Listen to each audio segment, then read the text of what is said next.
Students नमस्कार, मैं हूं मंजीत सिंह। तो इस वीडियो में आज मैं आप लोग को बताने वाला हूं स्ट्रक्चरल मैकेनिक्स में यानी स्ट्रेंथ ऑफ मटेरियल में स्लोप एंड डिफ्लेक्शन से एक छोटा सा टॉपिक लेकर आया हुआ हूं। सिंपली सपोर्टेड बीम पे जब concentrated load at mid span, अगर सिंपली सपोर्टेड बीम के सेंटर पॉइंट पे पॉइंट लोड लगा हुआ है तब उसका स्लोप और डिफ्लेक्शन कैसे फाइंड आउट करेंगे। यानी आज हमें फॉर्मूला यहाँ पे प्रूफ करना है स्लोप और डिफ्लेक्शन का जब सिंपली सपोर्टेड बीम के सेंटर पॉइंट पे कंसंट्रेटेड लोड या पॉइंट लोड लगा हुआ हो। सबसे पहले हम फिगर बना लेते हैं। सिंपली सपोर्टेड बीम आप लोग जानते हैं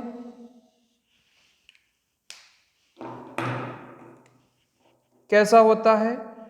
यह आपका सिंपली सपोर्टेड बीम हो गया, एक ऐसा बीम जो कि दो सपोर्ट पे टिकी हुई होती है, सिंपली सपोर्टेड बीम कहलाता है। ठीक है, अब यहां पर इसका जो सेंटर पॉइंट है, मान लीजिए टोटल लेंथ इसका स्मॉल एल है और सेंटर पॉइंट पे यानी यहां से L/2 के डिस्टेंस पे W न्यूटन का लोड लगा हुआ है। W न्यूटन का पॉइंट लोड लगा हुआ है यहां पर। तब इसका maximum slope and maximum deflection क्या होगा, ये फॉर्मूला हमें यहां पे प्रूफ करना है। इससे पहले मैंने आपको बेसिक चीजें बता दिया है कि स्लोप क्या होता है, डिफ्लेक्शन क्या होता है। आज हम लोग फॉर्मूले की बात कर रहे हैं और ये भी निकालना है कि मैक्सिमम स्लोप और डिफ्लेक्शन कहाँ होता है। वैसे मैं किसी एक पॉइंट पे आपको निकाल के बता दूंगा, उसके बाद आप जिस भी पॉइंट पे निकालना चाहेंगे, वैसे आपको फॉर्मूले भी याद होंगे, बट यहाँ पे जो मैं डेरिवेशन कराने वाला हूँ इसके माध्यम से आप किसी भी पॉइंट पे स्लोप और डिफ्लेक्शन निकाल सकते हैं।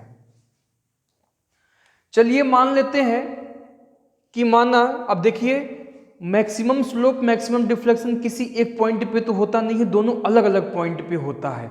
इसलिए हम क्या काम करेंगे, एक अपने से कोई पॉइंट चूज कर लेंगे और उसी पॉइंट पे हम स्लोप और उसी पॉइंट पे हम डिफ्लेक्शन निकालेंगे और लास्ट में जहां पर बीम के जिस पॉइंट पे मैक्सिमम स्लोप और मैक्सिमम डिफ्लेक्शन होता है वही वैल्यू हम वहां पे ले आके रख देंगे तो मैक्सिमम स्लोप और मैक्सिमम डिफ्लेक्शन निकल के आ जाएगा। तो अभी आपको क्या करना है कि मान लिया मैंने कि माना ये पॉइंट ए मान लीजिए, इसको बी मान लीजिए और इसको सी मान लीजिए। ठीक है, तो पॉइंट ए से एक्स के डिस्टेंस पे यहाँ कोई पॉइंट पी मान लीजिए, इस पी पॉइंट पे हम निकालेंगे स्लोप और यहीं पे निकालेंगे डिफ्लेक्शन। बात समझ में आई आपको। हम अभी क्या करेंगे कि इस पी पॉइंट पे निकालेंगे स्लोप और पी पॉइंट पे ही निकालेंगे डिफ्लेक्शन, एक इक्वेशन बना लेंगे और बाद में मैं आपको बताऊंगा कि मैक्सिमम स्लोप और मैक्सिमम डिफ्लेक्शन कहाँ पे होता है, उसकी भी चर्चा हम करेंगे और वही वैल्यू हम वही डिस्टेंस रख देंगे तो मैक्सिमम स्लोप मैक्सिमम डिफ्लेक्शन निकल के आ जाएगा। तो एक काम करते हैं कि इस पी पॉइंट पे मूवमेंट लीजिए, मूवमेंट एट पॉइंट पी क्या हो जाएगा। अब देखिए जब हम पी पे मूवमेंट लेंगे तो अब यहां पर हम रिएक्शन तो निकालेंगे नहीं भाई, बीच में आपका W लोड लगा हुआ है तो यहाँ पे जो रिएक्शन आएगा W/2 यहाँ पर आएगा और W/2 यहाँ पे आएगा। जब सिंपली सपोर्टेड बीम के सेंटर पॉइंट पे लोड W लगा हुआ होता है तो रिएक्शन क्या आता है, W/2 यहाँ पर आएगा, W/2 यहाँ पे आएगा। क्यों आएगा, क्योंकि ये दोनों सपोर्ट इस W लोड को बियर करते हैं, उसको रजिस्ट करता है। तो ये दोनों सपोर्ट क्या आपस में समझौता कर लेते हैं कि आधे लोड को तुम संभालो और आधा लोड को हम संभालेंगे। तो आधा लोड ये सपोर्ट रजिस्ट कर रहा है और आधा लोड ये सपोर्ट रजिस्ट कर रहा है उसे, इसलिए यहाँ का जो रिएक्शन आएगा, जब यहाँ पर आधा लोड W/2 यहाँ पर आएगा तो यहाँ का रिएक्शन भी W/2 होगा और यहाँ का रिएक्शन भी W/2 होगा। तो यहाँ पे हमें अलग से रिएक्शन निकालने की आवश्यकता नहीं है, ठीक है। तो हमें लेना है P पर मूवमेंट।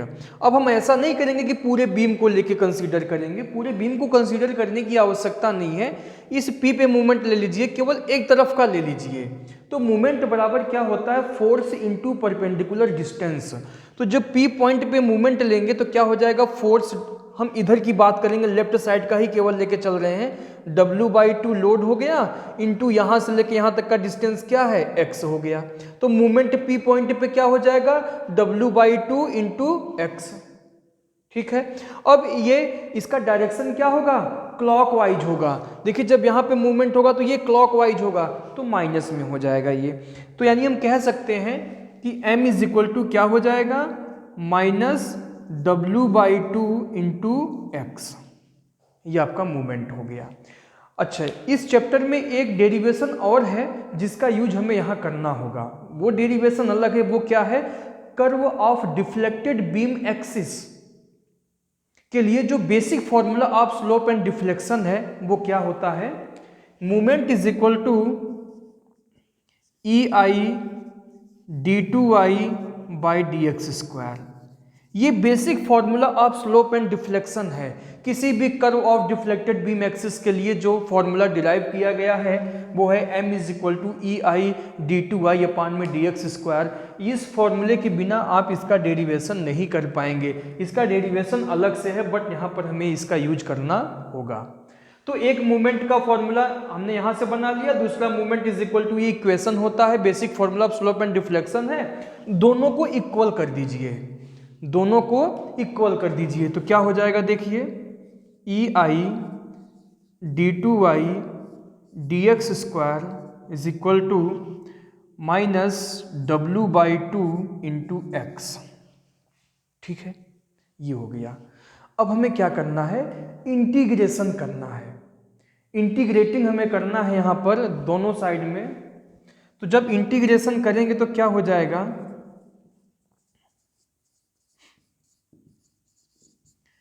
क्या हो जाएगा, integration of EI d2i dx² और यहाँ dx लग जाएगा ना, is equal to integration of minus W/2 into x into dx। जब भी इंटीग्रेशन करते हैं हम तो इंटीग्रेशन का ये साइन आ जाता है और dx लगा देते हैं, यहाँ भी इंटीग्रेशन और dx। तो यहाँ पर बिना इंटीग्रेशन किए हुए हम स्लोप और डिफ्लेक्शन का फॉर्मूला यूज नहीं कर पाएंगे। तो मैं आपको बता देता हूँ, जितने फॉर्मूला यहाँ पे यूज होने वाले हैं उसको मैं बता देता हूँ आपको। एक तो आप ये याद कर लीजिए कि d2y dx² का जो इंटीग्रेशन होगा ना वो क्या हो जाएगा, dy dx हो जाएगा इंटीग्रेशन, ठीक है। अगर मान लीजिए dy dx का इंटीग्रेशन करना है तो क्या हो जाएगा, y हो जाएगा, ठीक है, ये इंटीग्रेशन होता है। और एक दूसरा यूज होगा आपको, x की पावर n का इंटीग्रेशन क्या होता है, x की पावर n+1 अपान n+1, ये फॉर्मूला यूज होगा इंटीग्रेशन का। इन दोनों के अलावा और कोई फॉर्मूला यूज होने वाला नहीं है। चलिए करते हैं, तो क्या हो जाएगा, EI d2i dx² का इंटीग्रेशन क्या हो जाएगा, dy by dx is equal to minus W/2 को तो आप लिख लीजिए, और x का इंटीग्रेशन क्या हो जाएगा, x पे पावर 1 मान लीजिए, तो x की पावर n का फॉर्मूला यहाँ पे लग जाएगा। तो x की पावर n+1 यानी 1 + 1 कितना हो जाएगा, 2 हो जाएगा, डिवाइड बाई 2 हो जाएगा, और प्लस C1 लग जाएगा। C1 क्या है, इंटीग्रेशन कांस्टेंट है, ये इंटीग्रेशन कांस्टेंट है C1 आपका, ठीक है। अब इसी C1 का वैल्यू आपको निकाल के इसी इक्वेशन में पुट करना है आपको, तब जाके आपका कंप्लीट इंटीग्रेशन माना जाएगा।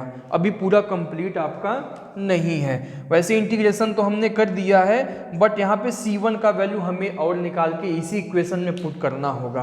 अब C1 की वैल्यू कैसे निकालेंगे, देखिए मैं आपको एक चीज़ बता रहा हूँ, ये हर एक फॉर्मूले में काम आएगा।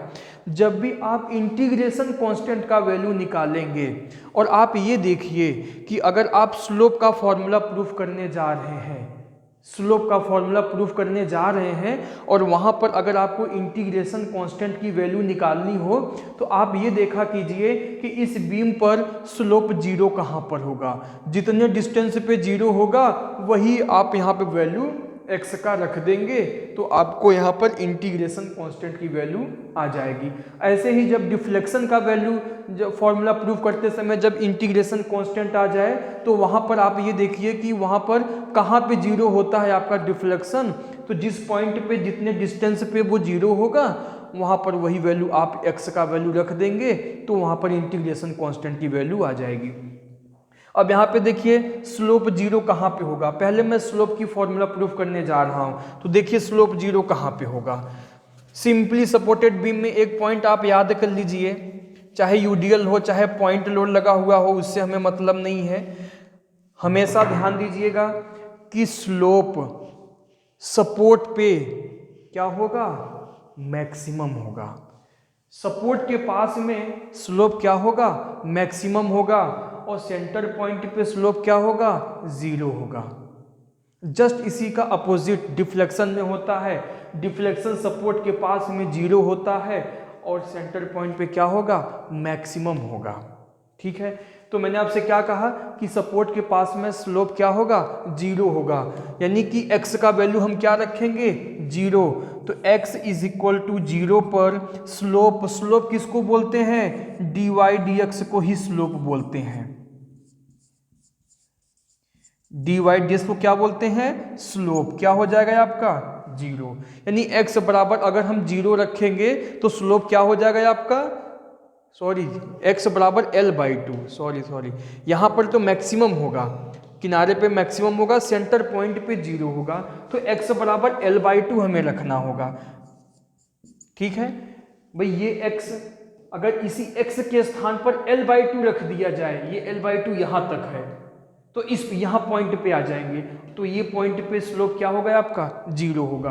अब आपको क्या करना है, x बराबर l/2 इक्वेशन नंबर फर्स्ट में पुट कर दीजिए।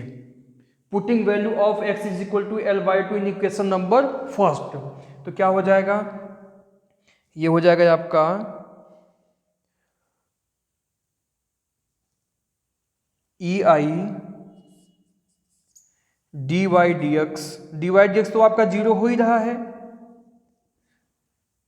इंटू जीरो बराबर माइनस w/2 इंटू x का वैल्यू क्या है, l/2 है, तो l/2 का स्क्वायर और इंटू ये 2 पहले से है आपका, तो ऐसा कर लीजिए 2 इंटू 2 कितना, 4 हो जाएगा, ये 4, केवल x का वैल्यू l/2 रख दिया मैंने, प्लस c1, तो ये 0 is equal to minus w/4 into l² plus c1, तो यहाँ से c1 का वैल्यू क्या मिल जाएगा, c1 इज इक्वल टू हो जाएगा, इसको इधर ले आएंगे तो प्लस में हो जाएगा WL/16। अब इस C1 बराबर WL/16 वैल्यू दिया गया है, ये आप कहाँ रखेंगे, इक्वेशन नंबर फर्स्ट में रख दीजिए इसे आप। ये C1 बराबर, आपको शायद ये दिखाई नहीं दे रहा है, इसको हम ऊपर लिख देते हैं,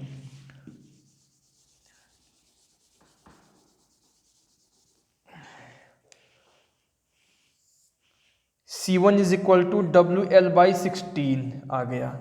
अब ये C1 का वैल्यू जो आया हुआ है कहाँ रखेंगे, इक्वेशन नंबर फर्स्ट में रख देंगे, तो value of C1 is equal to WL/16 putting in equation number first में रखिए आप, तभी तो आपका ये कंप्लीट माना जाएगा पूरा। तो ei dy/dx is equal to minus wx² 2 दूना 4, इसको लिख दीजिए, प्लस C1 का वैल्यू क्या है, WL/16 इक्वेशन नंबर 2 हो गया आपका ये। तो मैंने आपसे क्या बोला, स्लोप किसे बोलते हैं, स्लोप बोलते हैं dy dx को, तो यहाँ से dy dx की वैल्यू निकाल दीजिए, आपका स्लोप का फॉर्मूला मालूम हो गया, 1/ei ब्रैकेट में minus W x square upon में 4 प्लस डब्ल्यू एल अपान में 16। ये आपका स्टैंडर्ड फॉर्मूला ऑफ स्लोप है। किसके लिए? जब आपका सिंपली सपोर्टेड बीम के सेंटर पॉइंट पे डब्ल्यू लोड लगा हुआ हो। ये मैंने स्लोप जो निकाला है वो इस पी पॉइंट पे निकाला हुआ है। अगर आपसे कोई पूछे, अब देखिए यहाँ पर क्या है कि आपको किसी भी पॉइंट पे अगर आपको स्लोप निकालना है तो वही एक्स का वैल्यू यहाँ पे रख दीजिए, उस पॉइंट पे स्लोप निकल के आ जाएगा। अगर आपको यहाँ पॉइंट पे निकालना है तो एक्स बराबर 0 रख दीजिए। अगर पी पॉइंट पे निकालना है तो पी पॉइंट पे मैंने निकाल दिया है। कोई अगर आपसे कहे कि हर एक एक मीटर पे निकालिए तो एक्स का वैल्यू 1 मीटर रख देंगे तो 1 मीटर पे आ जाएगा, 2 मीटर रख देंगे 2 मीटर पे आ जाएगा, 3 मीटर तो 3 मीटर पे आ जाएगा। जितने लंबाई पे भी आपको निकालना है बस एक्स का वैल्यू आपको चेंज करना होगा। तो हम एक काम करते हैं, मैं हर एक पॉइंट पे तो नहीं निकालूंगा बट मैक्सिमम स्लोप निकालूंगा। मैक्सिमम स्लोप तो आपको अभी मैंने बताया कि मैक्सिमम स्लोप कहाँ पर होता है। स्लोप इन दोनों पॉइंट पे, इन दोनों पॉइंट पे क्या होगा? मैक्सिमम होगा। ठीक है, ए और बी पॉइंट पे क्या होगा? मैक्सिमम होगा। ठीक है, तो इसका मतलब हमें x का वैल्यू क्या रखना होगा? 0 रख दीजिए। तो जब x का वैल्यू 0 आप रख देंगे तो मैक्सिमम स्लोप निकल के आ जाएगा। तो मैं यहाँ लिखना चाहूँगा x बराबर 0 पर dy dx, जिसे हम स्लोप कहते हैं, क्या होगा आपका? मैक्सिमम होगा। तो मैक्सिमम निकाल लीजिए, क्या हो जाएगा? dy dx is equal to 1 upon E I minus W X के स्थान पे 0 आप रख देंगे by 4 plus W L upon में 16। D Y D x is equal to 1 upon E I, तो ये क्या बचेगा? केवल डब्ल्यू एल अपान में 16। तो इसको आप इस तरीके से लिख सकते हैं, डी वाई डी एक्स बराबर 1 अपान 16 डब्ल्यू एल अपान में ई आई। यही फॉर्मूला आप लोगों को याद है, आप लोगों को मालूम है कि सिंपली सपोर्टेड बीम पर जब उसके मिड पॉइंट पे पॉइंट लोड लगा हुआ होता है तो मैक्सिमम स्लोप क्या होता है? 1 अपान 16 डब्ल्यू एल अपान में ई आई। यही फॉर्मूला का हमें डेरिवेशन करना था। बात समझ में आई? मैं समझता हूँ कि आपको बहुत अच्छे समझ में आ गया होगा। अगर आपको ये कॉन्सेप्ट समझ में आ गया तो बिल्कुल इसी तरह आप इसका डिफ्लेक्शन का फॉर्मूला भी निकालेंगे, इसी तरह आप यूडीएल का निकालेंगे, इसी तरह कैंटिलीवर बीम का निकालेंगे, उस पर भी पॉइंट लोड और यूडीएल का निकालेंगे।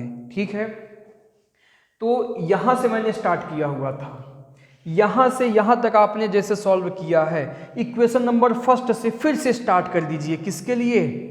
सॉरी, जहाँ पर आपने C1 का वैल्यू, जहाँ पर आपने इंटीग्रेशन कांस्टेंट का वैल्यू रखा हुआ है, कहाँ है? यहाँ पे रखा हुआ है। जहाँ पर आपने इंटीग्रेशन कांस्टेंट का वैल्यू निकाला हुआ है, यहीं से फिर से इंटीग्रेशन करके फिर से इंटीग्रेशन, जैसे जैसे इंटीग्रेशन से लेके यहाँ तक आपने सॉल्व किया, वैसे ही इस इक्वेशन को आप मान लीजिए इक्वेशन नंबर सेकेंड। जैसे आपने इस इक्वेशन का इंटीग्रेशन करके पूरा सॉल्व किया तो आपको मिल गया स्लोप का फॉर्मूला, ऐसे ही आप इस इक्वेशन का इंटीग्रेशन करके आप पूरा सॉल्व कीजिए स्टेप बाय स्टेप, तो आपको डिफ्लेक्शन का फॉर्मूला निकल के आ जाएगा। बात समझ में आई? चलिए हम स्टार्ट करते हैं इक्वेशन नंबर सेकेंड से। अब यहां से इंटीग्रेशन करके हमें डिफ्लेक्शन का फॉर्मूला प्रूफ करना होगा।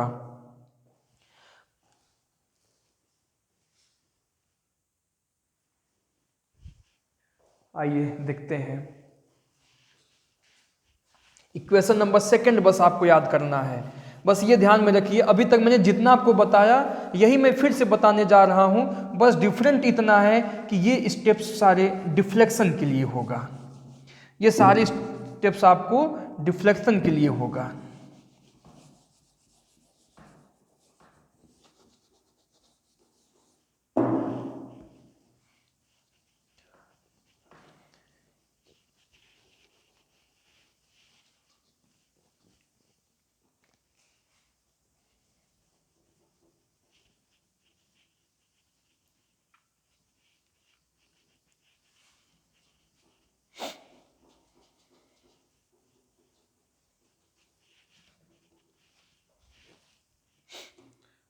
From equation number second,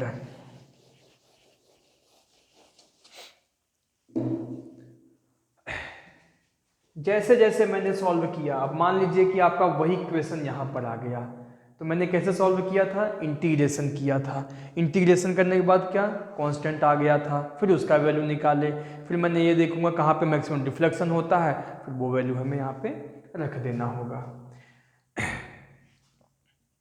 बस आपको एक चीज़ याद रखना होगा बस, कि जब भी हम इंटीग्रेशन कांस्टेंट निकालने जाएंगे, आप ये देखिए किस चीज़ का फॉर्मूला प्रूफ करने जा रहे हैं, आप वही एक्स का वैल्यू रख दीजिए, और लास्ट में ये देखिए कि मैक्सिमम कहाँ पे होता है, तो वो एक्स का वैल्यू रख दीजिए। अगर आप ऐसे भूलते हैं तो ये ध्यान में रखिए कि हम स्लोप वाले फॉर्मूले में x बराबर एक बार L/2 रखेंगे, फिर x बराबर 0 रखेंगे। डिफ्लेक्शन वाले में क्या करेंगे, जस्ट अपोजिट कर देंगे, पहले x बराबर हम 0 रख लेंगे, फिर x बराबर L/2 रखें, उसी का जस्ट अपोजिट। क्यों, क्योंकि जहाँ पर स्लोप 0 होता है वहीं पर डिफ्लेक्शन मैक्सिमम होता है, जहाँ पर डिफ्लेक्शन 0 होता है वहाँ पर स्लोप मैक्सिमम होता है, केवल सिंपली सपोर्टेड बीम के केस में। ये ऑलरेडी मैं पहले वाले लेक्चर में मैं आपको बता चुका हूँ, जब स्लोप और डिफ्लेक्शन का डेफिनेशन मैंने आपको बताया था, उसी समय बताया था मैंने कौन सा मैक्सिमम कहाँ पे होता है और 0 कहाँ पर होता है।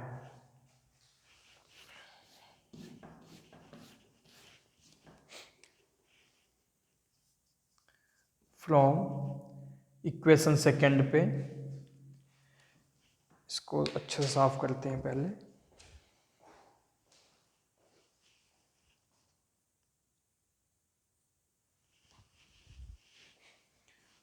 आइए क्वेश्चन नंबर सेकंड देखते हैं। E I d Y D x is equal to minus WX² upon में 4 प्लस WL अपान में 16, यही वैल्यू है। इसको हटा देते हैं अब।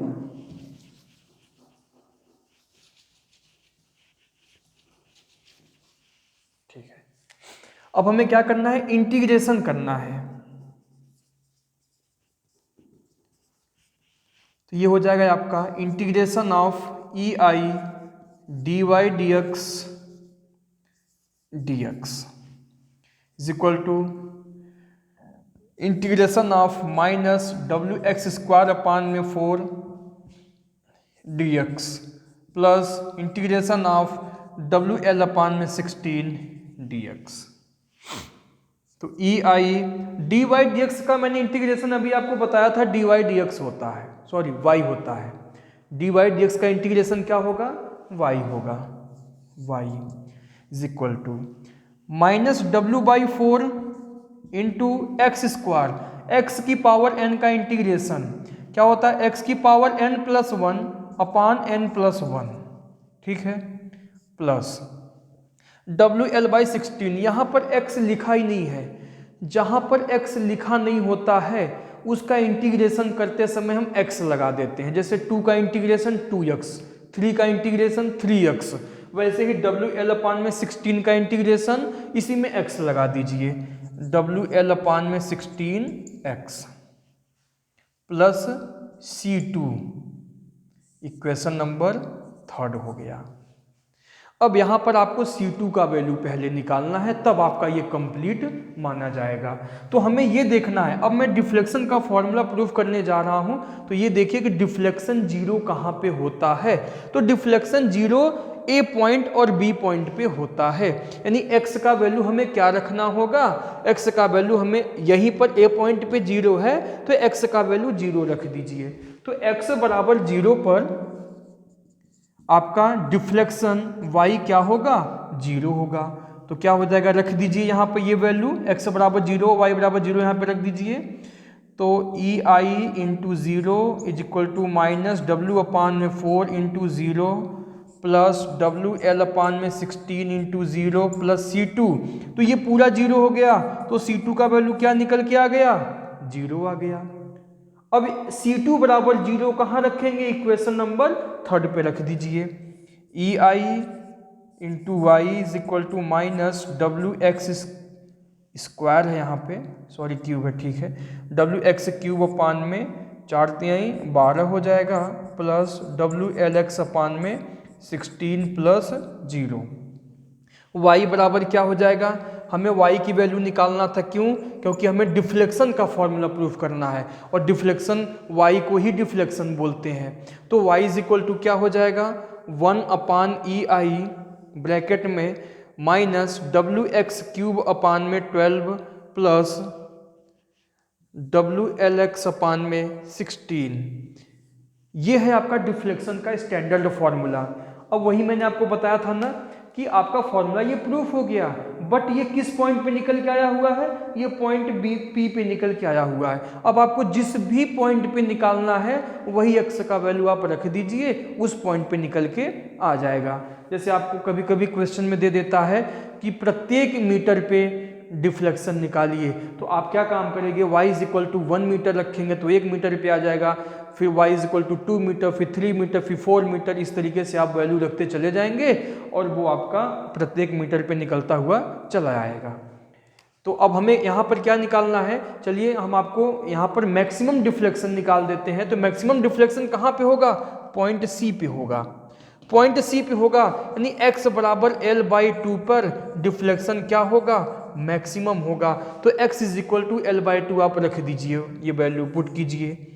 y बराबर 1/EI minus W/12 into x³।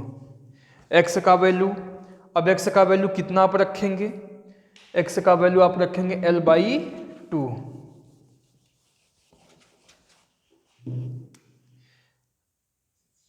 L/2 का क्यूब प्लस WLX, x का वैल्यू L/2 अपान में 16। तो y इज इक्वल टू हो जाएगा 1/EI तो माइनस WL³ अपान में 2 का क्यूब, 2 दूना 4 दूना 8, 8 इंटू 12 = 96, 96 प्लस WL² अपान में 16 दूना 32। ठीक है, यहाँ पे कुछ मिस्टेक हो रहा है क्योंकि ये WL³ आना चाहिए यहाँ पर, तो गलत काम हो सकता है इंटीग्रेशन करते समय।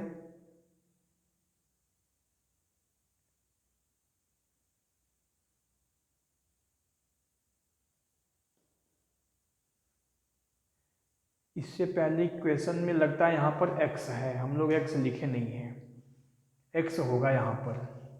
ठीक है, यहाँ पर x होगा आपका, मिटा भी दिए उसको हम लोग। ठीक है, x होगा यहाँ पे, यहाँ पर x जरूर होगा आपका, तब इसका इंटीग्रेशन हो जाएगा। यहाँ पर x है WLX²/2 हो जाएगा। ठीक है, तो यहाँ पर x², ये 16 दूना 32 हो जाएगा फिर आपका ये।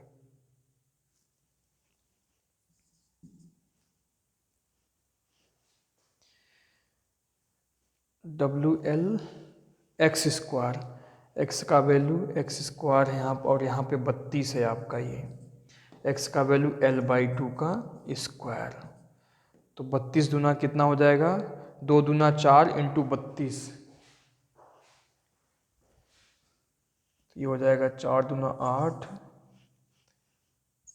128।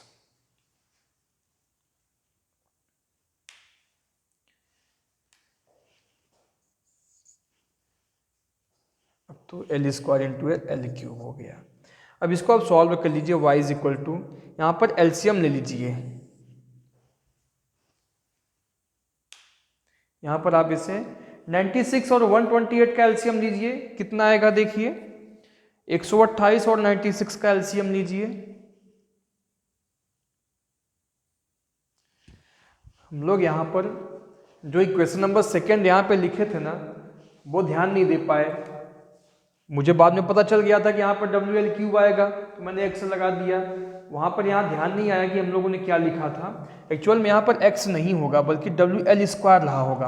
आप लोग वीडियो को बैक करके देख लीजिए, वीडियो को बैक करके आप देख लेंगे WL² होगा यहाँ पर, तो WL² होगा, तब इंटीग्रेशन में क्या हो जाएगा, x लग जाएगा आपका। WL² x है ये, और ये वैल्यू 16 ही है। फिर आपका यहाँ पे ये चीज़ है WL² और x का वैल्यू L/2। अब WL³ 32 आ गया ये। तो 96 और 32 का एलसीएम कितना हो जाएगा? 96 हो जाएगा। तो ये -WL³ प्लस 32 × 96 3WL³ हो जाएगा। ठीक है, अब 3WL³ में से 1WL³ घटाएंगे तो कितना बचेगा ये आपका? यहाँ लिख लेते हैं, चलिए। y = 3 में से 1 घटाएंगे तो 2 बचेगा, 2WL³ 96 EI। तो इससे कैंसिल करेंगे, कितना हो जाएगा? 2 चौक 8, 2 8 16, 1/48। तो y = आपका हो गया 1/48 WL³ EI। यही फॉर्मूला होता है डिफ्लेक्शन का, मैक्सिमम डिफ्लेक्शन का फॉर्मूला आपका यही होता है। ठीक है, तो आपने देखा होगा जैसे स्लोप मैंने निकाला हुआ बिल्कुल ऐसे ही डिफ्लेक्शन निकाला, कोई डिफरेंट नहीं है, बस वही सेम इंटीग्रेशन करना, इंटीग्रेशन के बाद ये इंटीग्रेशन कांस्टेंट का वैल्यू निकालना, फिर बाद में मैक्सिमम, जो भी फॉर्मूला हम प्रूफ करने जा रहे हैं। ठीक है, तो मैं आशा करता हूँ आपको बहुत अच्छे समझ में आया होगा। फिर मैं नेक्स्ट वीडियो में आपको बताऊंगा, सेम क्वेश्चन रहेगा, बस डिफरेंट क्या होगा, यूडीएल लगा देंगे, बस हम केवल यूडीएल वाला बताऊंगा, फिर आपको फिर और अच्छे से क्लियर हो जाएगा। कुछ थोड़ा बहुत तो डिफरेंट रहेगा, बट स्टेप मेथड सब कुछ सेम है। तो उसके बाद फिर मैं मिलूंगा नए वीडियो में, और वहाँ पर डिफ्लेक्शन का फॉर्मूला प्रूफ करेंगे, उसके बाद कैंटिलीवर बीम, फिर उसमें भी दोनों फॉर्मूले प्रूफ करेंगे। अगर आपको कोई डाउट है, कन्फ्यूजन है, तो आप कमेंट बॉक्स में लिख सकते हैं, उसका रिप्लाई हम आपको जरूर देंगे। ठीक है, अगर आपने हमारे इस YouTube चैनल को सब्सक्राइब नहीं किया है तो कर लेंगे, जिससे कोई भी न्यू वीडियो अपलोड करूँ तो उसका नोटिफिकेशन आपके पास आ जाएगा। ये स्पेशली वीडियो वैसे पॉलिटेक्निक स्टूडेंट के बच्चों के लिए है, जो कि 3rd सेम में ये सब्जेक्ट होता है, स्ट्रक्चरल मैकेनिक्स। इसके साथ ही साथ मैकेनिकल के स्टूडेंट में भी मॉस सब्जेक्ट होता है, मॉस सोम बीटेक में भी होता है। तो ये काफ़ी इंपॉर्टेंट सब्जेक्ट है, हर जगह आपको इसका यूज मिलेगा।